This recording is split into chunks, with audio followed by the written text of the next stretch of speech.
आप सभी को नमस्कार। हम आज जो है सल्फर तत्व के बारे में अध्ययन करेंगे। देखिए, जो सल्फर है उसका सिंबल यस है। S, S for sun. S, इसका परमाणु क्रमांक या एटॉमिक नंबर जो है आपका 16 है और एटॉमिक वेट और या परमाणु भार जो है ये 32 है। तो आप इस यस को पहचानेंगे, जानेंगे, लिखेंगे, सीखेंगे और इसका परमाणु क्रमांक एटॉमिक नंबर 16 को जानेंगे। सल्फर इस तरह हिंदी में लिखा जाता है SULPHUR, इस तरह अंग्रेजी में लिखा जाता है। तो इस चीज को आप कॉपी में बनाएंगे। उसके बाद आप जानते हैं, मैंने बताया भी है कि परमाणु क्रमांक बराबर इलेक्ट्रॉनों की संख्या बराबर प्रोटॉनों की संख्या बराबर इलेक्ट्रॉनों की संख्या। परमाणु क्रमांक इसका जो है आपका 16 है। उसके बाद प्रोटॉन भी 16 होंगे और इलेक्ट्रॉन भी आपके 16 होंगे। जब इसके 16 हो गए तो इसका इलेक्ट्रॉनिक विन्यास हम देख लेते हैं। यहां पर इसका जो इलेक्ट्रॉनिक विन्यास होगा बोरबरी के अनुसार 2, 8, 6 होगा। क्या होगा? 2, 8, 6 होगा। पहली कोष में इसके 2 इलेक्ट्रॉन, दूसरी कोष में इसके 8 इलेक्ट्रॉन, तीसरी कोष में इसके 6 इलेक्ट्रॉन। और हाफ-बाउ नियम के अनुसार 1s2 कामा 2s2 2p6 कामा 3s2 3p4। ये आपका जो है हाफ बाउ के नियम के अनुसार जो है आपका इलेक्ट्रॉनिक विन्यास हो जाएगा। देखिए, यहाँ पर ये दोनों इलेक्ट्रॉनिक विन्यास आपने लिख लिया, नोट कर लिया। आगे भी और भी 2-3 इलेक्ट्रॉनिक विन्यास हैं। जब ये आप सीख लेंगे तो वो सीखने में आपको आसान रहेगा, क्योंकि ये इसी के प्रतिरूप रहेंगे आगे की व्यवस्थाओं के आधार पर, बॉन्डिंग, एंटी बॉन्डिंग के आधार पर। तो यहाँ पर ये आपने देखा ये। अब इसका जो है आप ये है जैसे इलेक्ट्रॉनिक विन्यास 2, 8, 6। क्या? 2, 8, 6। 1s2 2s2 2p6 3s2 3p4। ये इसका इलेक्ट्रॉनिक विन्यास हो गया। आइए हम इसकी संरचना को देख लेते हैं। इसका जो एटॉमिक स्ट्रक्चर होगा कैसे होगा। देखिए, इसका एटॉमिक स्ट्रक्चर जैसे आपने फास्फोरस में बनाया था सेम टू सेम है। ठीक है, केवल नाभिक में 16 प्रोटॉन और 16 न्यूट्रॉन हो गए हैं, एक एक बढ़ा दिया गया है। ठीक है, यहाँ पर ये जो है, यहाँ पर ये जो बाहरी कोश में पहले 5 इलेक्ट्रॉन था, वहां पर हमने 1 इलेक्ट्रॉन बढ़ा दिया है और यहाँ पर 6 इलेक्ट्रॉन बना दिया है। देखिए, आपको इस तरह बनाना है। इस तरह रंगीन बनाएंगे तो और भी बेहतर लगेगा। तो इस तरह आप कॉपी में आप बना लेंगे और इसको जो है आसानी से याद करेंगे। अब आपका सल्फर। देखिए, सल्फर के जो मुख्य यूज हैं, इससे सल्फ्यूरिक एसिड, आपको एक एसिड अटैक का वीडियो मिला था, उसमें सल्फ्यूरिक एसिड के बारे में मैंने बताया था कि यहाँ पर जो है सल्फ्यूरिक एसिड कैसे, कितना खतरनाक होता है। या कहिए सल्फ्यूरिक एसिड जो है दुनिया में सबसे, ये देखिए आप, ये है सल्फ्यूरिक एसिड भाई साहब, ये दुनिया में सबसे खतरनाक रोल अदा करते हैं।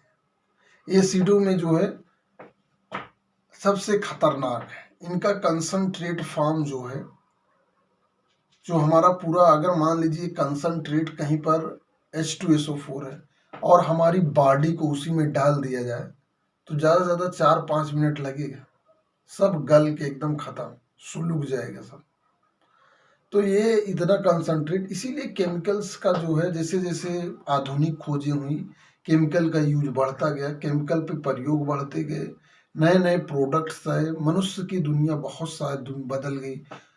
प्लास्टिक युग चल रहा, कहिए कि प्लास्टिक ने हमारी जिंदगी को पूरी तरह से बदल के रख दिया है। आप चाहे जो इंडस्ट्री हो, चाहे अब आप दवाओं में ही देखिए, नई नई बीमारियां आ रही हैं, नए नए चीज।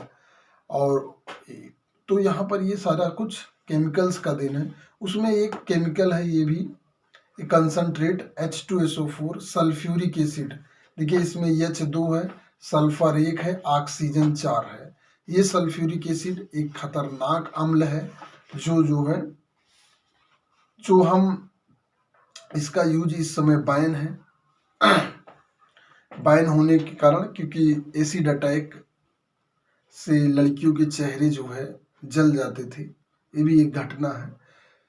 तो यहाँ पर आपने ये देखा कि इसको आप याद करेंगे, और इसके यूज में जो है सल्फर के यूज में, सल्फर के यौगिक जो है आपके बहुत सारे हैं। जैसे आप लहसुन और प्याज देखते हैं, लहसुन और प्याज का जो मुख्य कंटेंट होता है वो सल्फर कंटेनिंग एलिमेंट है।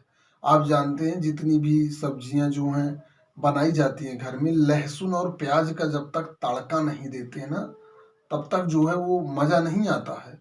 अब जैसे आप पालक काटते हैं तो आपकी आंख में नहीं लगता, लेकिन जब उसको काटते हैं प्याज, एक्चुअल में उसमें सल्फर डाइऑक्साइड, ठीक है, वो जो ऐसा केमिकल वॉलाटाइल आप केमिकल कह सकते हैं उसके अंदर होता है कि वो केमिकल एक गैस निकलती है सल्फर डाइऑक्साइड या सल्फर ट्राइऑक्साइड, ये हमारी आंखों में जाती है और ये गैस बहुत हमारी आंखों में किरकिरी की तरह लगती है।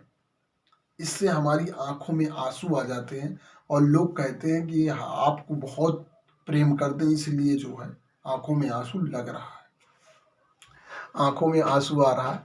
ऐसा कुछ नहीं है। तो यहाँ पर जो आपकी प्याज हो गई, इसमें भी सल्फर कंटेनिंग कंपाउंड होते हैं, और आपका लहसुन उसमें भी सल्फर कंटेनिंग एलिमेंट होता है। तो ये दोनों जो है आपके, ये दोनों यौगिक जो है सल्फर कंटेनिंग एलिमेंट हैं। और आप यहाँ देखिए फिर से एक बार कि आपको क्या करना है, मुख्य रूप से आपको सल्फर, ये सल्फर जो है आपका सल्फर 8 के रूप में पाया जाता है। जैसे S8,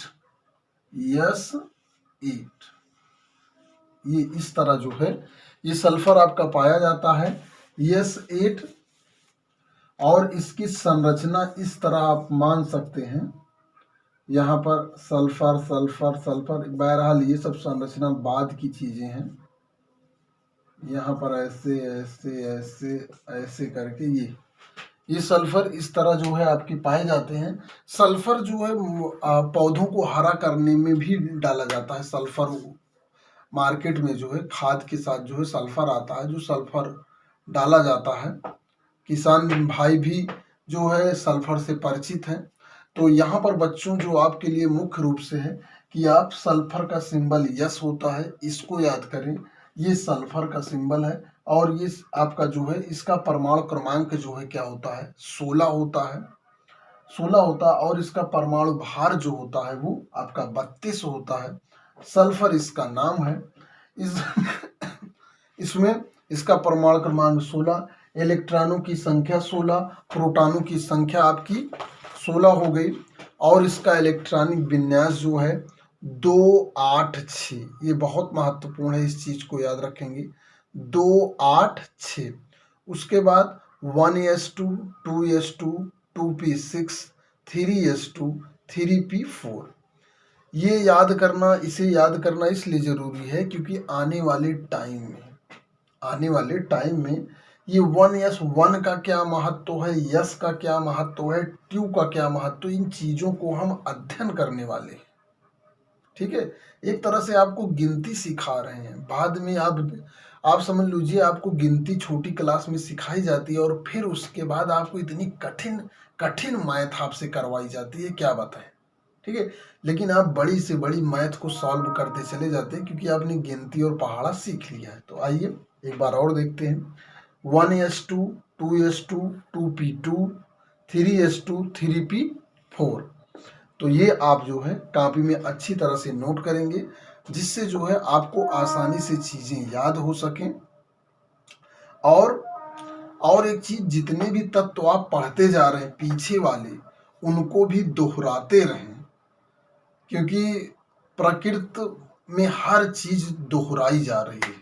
धरती 24 घंटे में अपने एक्सिस पर घूम रही है, 365 दिन में वो अपने ऑर्बिट में घूम रही है। सभी लोग अपने जीवन चक्र को दोहरा रहे हैं, सभी लोग। उसी तरह बच्चों आपकी पढ़ाई जो है उसमें भी दोहराने का अपना एक बेहतरीन महत्व है।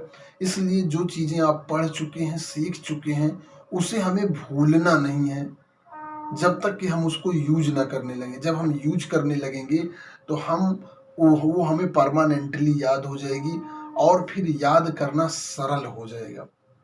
तो इस वीडियो में इतना ही। आप सभी को धन्यवाद।